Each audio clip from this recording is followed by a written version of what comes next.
Part 1. A Mysterious Forest. At sunset, young Goodman Brown stepped into the street of Salem village. But then he put his head back inside his house and kissed his young wife, Faith. She put her pretty head outside the house. The wind played with the pink ribbons in her hair while she called her husband.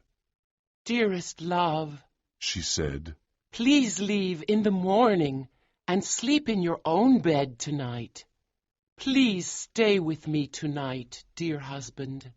"My love and my faith," answered young Goodman Brown, "tonight I must stay away from you. I must make this journey between now and sunrise." "I will wait for you to return," said Faith with her pink ribbons. "Say your prayers, dear Faith, and go to bed early. Then nothing will happen to you." The young man walked on and then looked back. He saw Faith's head with her pink ribbons. She was still looking at him. "Poor little Faith," he thought. "I should not leave her alone while I go on this journey. She often talks of dreams. When she spoke to me, there was unhappiness in her face. Perhaps a dream told her what I am doing tonight. Oh, but it will kill her to think of it. She is an angel, and after tonight I will stay close to her forever." With this excellent resolution for the future, Goodman Brown felt better. He walked quickly toward his evil purpose. He took a dark, mysterious road in the forest with tall, dark trees all around him. It was very lonely, and he did not know what was hidden behind the dark trees. He was afraid. He looked behind him and said, "What if the devil is here?" On the road in front of him, there was a man sitting under an old tree. He got up and said, "You are late, Goodman Brown." Surprised by his sudden appearance, he replied nervously, I was with Faith." It was now very dark in the forest. The second traveler was about 50 years old and looked a lot like Goodman Brown. They looked like father and son, but although the older man was simply dressed, he had a certain air of one who knew the world. He would be comfortable at the governor's table or at King William's court. But the only unusual thing about him was his staff. It was a strange staff. It looked like a living serpent. Of course, it was probably Goodman Brown's imagination, because it was very dark in the forest. "Come, Goodman Brown," cried his fellow traveler. "You are walking too slowly. Take my staff if you are tired." "My friend," said Goodman Brown, stopping, "I met you here because I promised. But now I want to return home because I am worried about this journey." "Really?" replied the older companion. "Let us walk on. If I can convince you while we walk, then you must not go back. And if I cannot convince you, then you can go back. We have just entered the forest." Goodman Brown started walking again. "My father never went to the forest on such a journey, and neither did his father before him. We are a family of honest men and good Christians. I will be the first Brown that ever took this path in the forest, and had such friends. That's what you wanted to say," said the older man. "I have known your family very well. I knew your grandfather and your father. I helped your grandfather when he whipped the Quaker woman in Salem. And I helped him to burn an Indian village. They were my good friends, and we walked along this path many times and returned after midnight." I am surprised that they never spoke about these things, but I can understand why. We are a people of prayer and work, and we do not tolerate evil. Evil or not, said the traveler with the staff, I know many important people here in New England, religious men, government officials, and the governor himself. Really? Cried Goodman Brown. I don't know the governor or government officials, but if I continue this journey, how can I meet the eye of that good old man, our minister at Salem village? His voice will make me tremble. Until now, the older traveler had listened seriously, but he suddenly started laughing loudly. He laughed violently, and his serpent-like staff seemed to move. "Ha ha!" he shouted again and again. Then he said, "Well, go on, Goodman Brown, go on, but please don't kill me with laughing."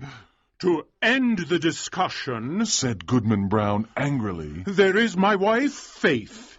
It will break her dear little heart. "If that is the case," answered the other, "then go home, Goodman Brown. I don't want anything bad to happen to Faith." On the path in front of them, they saw an old lady who had taught Goodman Brown catechism when he was a child. She was still his spiritual teacher, together with the minister and Deacon Gookin. "How strange that Goody Cloyes is in the forest tonight," said Goodman Brown. "With your permission, my friend, I will take another path through the woods and leave this Christian woman behind. I don't want to meet her. She may ask me where I am going." "Very well," said the older traveler. "You go on through the woods, and I will walk on the path." The young man turned into the woods, but watched his companion, who walked along the path. The old lady was walking along quickly for a woman of her age. The traveler touched her neck with his staff. "The devil!" screamed the old lady. "It's your old friend," said the traveler. "Ah, of course, it is you, your worship. Yes, it is really you and in the image of Goodman Brown's grandfather," cried the old woman. "Well, I was ready for the meeting, but I had no horse to ride on. My broomstick has disappeared. I think the wood goody Corey stole it, so I decided to come on foot. If you give me your arm, we will be there shortly." "I cannot give you my arm," answered her friend, "but here is my staff." He threw it on the ground, and Goodman Brown thought that the staff took the form of a serpent, but he wasn't sure. First he looked up, and then he looked down, and he did not see Goody Cloyes or the serpent-like staff. All he saw was his fellow traveler, who was waiting for him calmly. "That old woman taught me catechism," said young Goodman Brown, and there was a world of meaning in that simple comment. They continued walking in the forest and talking. The older traveler broke the branch of a tree and used it as a walking staff. Suddenly Goodman Brown sat down under a tree and refused to continue. "My friend," he said, "I have decided that that horrible old woman can go to the devil if she wants. I always thought she wanted to go to heaven. That is not a reason to leave my dear Faith and follow her." The older traveler said calmly, "Sit here and rest. When you want to continue, here is my staff to help you." He threw his companion the staff and disappeared into the dark forest. Goodman Brown sat there for a few moments. He was proud of himself because he had a clean conscience, and he could look Deacon Gookin straight in the eye. And that night he could sleep in Faith's arms, instead of spending the night in the forest. As he was thinking these pleasant thoughts, he heard the sound of horses along the path. He decided to hide in the forest. Part 2. Goodman Brown did not recognize the men on the horses, because it was too dark. However, he thought he heard the voices of the minister and Deacon Gookin.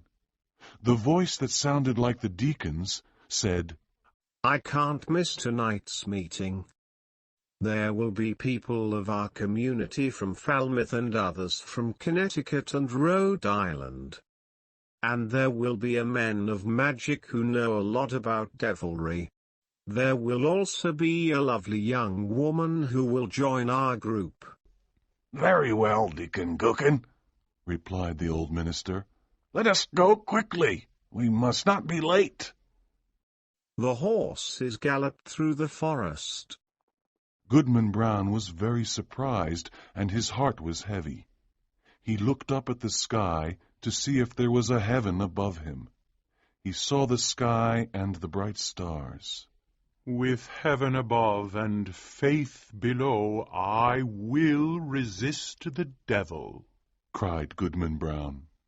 While he looked up at the sky and prayed, he saw a black cloud directly above him. From the black cloud he heard the sound of confused voices. They sounded like the voices of his own townspeople. Then he heard the sad voice of a young woman. "Faith!" shouted Goodman Brown, who was very worried, and the forest echoed, "Faith, faith, faith!" The cries of anger and terror filled the night. Then there were sounds of other voices, terrible screams and laughter. The black cloud passed over his head, and something fell down slowly. It was a pink ribbon. "My faith is gone!" he cried. "Oh, there is no good in this world. This world belongs to the devil." Young Goodman Brown was desperate. He took his staff and started walking very quickly. The road became darker and more frightening. There were strange, terrible sounds everywhere. cried Goodman Brown when the wind laughed at him. "You can't frighten me! Come witch, come wizard, come the devil himself! Here comes Goodman Brown. He's not afraid of you." In all the mysterious forest, the figure of Goodman Brown was the most frightening. He went forward courageously as he listened to a strange chorus of human voices. Then suddenly he reached an opening in the forest. The opening looked like an altar. It was surrounded by burning trees that looked like candles. The red light of the fire was everywhere. "What a strange group," said Goodman Brown. In this group there were ministers, church members of Salem village, pious ladies, important men of the government, and young girls. Good old Deacon Gookin was there, too. However, among these good people there were also thieves, criminals, and bad people. They were all together. "But where is Faith?" thought Goodman Brown nervously. He heard a hymn. It was a slow, sad hymn about dark sins and evil. The chorus sang, and a loud organ played. Everyone was singing to the devil. It was an image of horror. Then suddenly a voice cried, "Bring in the converts!" When he heard this, Goodman Brown approached the group, and he felt evil. He thought he was his dead father calling him. Then he saw a sad woman who put out her hand to warn him. Was she his mother? Then the old minister and Deacon Gookin took his arm and brought him forward. A thin woman with a veil on her face walked between Goody Cloyce, the pious catechism teacher, and Martha Carrier, an evil woman. Martha Carrier wanted to become the queen of hell. The converts stood there surrounded by the fire. "Welcome, my children," said the dark figure. "You have now found your true nature and your destiny. My children, look behind you." They turned around and saw the fire. There was a strange smile on every dark face. "All the people you knew and respected are here. You thought they were better than you, but they are all here worshipping me," said the dark figure. "Tonight you will know all their darkest secrets. You will know that respected men of the church have said evil words to young girls, that pious women have poisoned their husbands, and that young men have killed their fathers to get their money. You will understand the mystery of sin and evil. And now, my children, look at each other." They all looked at each other. Suddenly Goodman Brown saw Faith, and she saw her husband. "Remember, evil is the nature of all people. Evil must be your only happiness. Welcome again, my children." "Welcome," repeated the devil worshippers. Young Goodman Brown and Faith stood among the others. They seemed undecided. Did they want to go on? Goodman Brown looked at his wife, and she looked at him. "Faith, Faith," cried Goodman Brown. "look up to heaven and resist the devil." He did not know if Faith obeyed him. After he had spoken, he found himself alone with the sound of the wind in the forest. He was standing against a cold, humid rock. A branch of a tree that had been on fire was now cold and wet. The next morning, young Goodman Brown walked slowly in Salem village. He was a very confused man.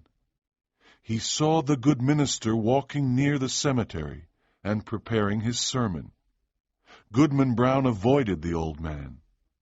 Old Deacon Gookin was praying, and Goodman Brown could hear his prayers through the open window. "Who is he praying to?" thought Goodman Brown. Goody Cloyce, the pious old Christian, was giving religious instruction to a little girl. Goodman Brown pulled the little girl away. Near the church he saw Faith's head with the pretty pink ribbons. She was very happy to see her husband, and almost kissed him in front of the whole village. But Goodman Brown looked at her severely and sadly, and walked on. Did Goodman Brown fall asleep in the forest, and only have a terrible dream about a witch meeting and the devil? Perhaps, but it was a dream of evil omen for young Goodman Brown. After that strange night, he became a sad, dark, almost desperate man. On Sunday, when the congregation sang a hymn, he could not listen to it. He could still hear the frightening hymn of the night in the forest. At night, he often awoke and moved away from Faith. When the family prayed, he looked at them angrily and turned away. After a long life, Goodman Brown's body was carried to his grave, followed by Faith, his children, and grandchildren. There was a procession with many friends, but there were no hopeful words on his tombstone, because his last hour was very sad and hopeless.